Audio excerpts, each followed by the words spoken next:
Binomba ng militar ng Israel ang isang warehouse na nagsisilbing shelter ng mga lumikas na Palestinian sa lugar ng Azawaida sa gitnang Gaza.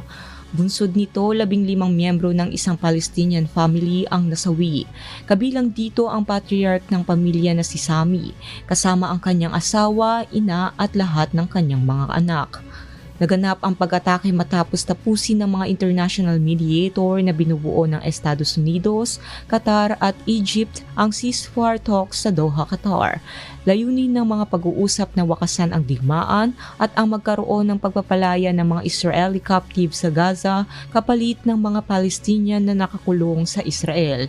Sa kasalukuyan, batay sa datos ng Ministry of Health ng Gaza, umabot na sa 40,074 ang namatay at 92,537 ang sugatan sa enclave mula noong October 7.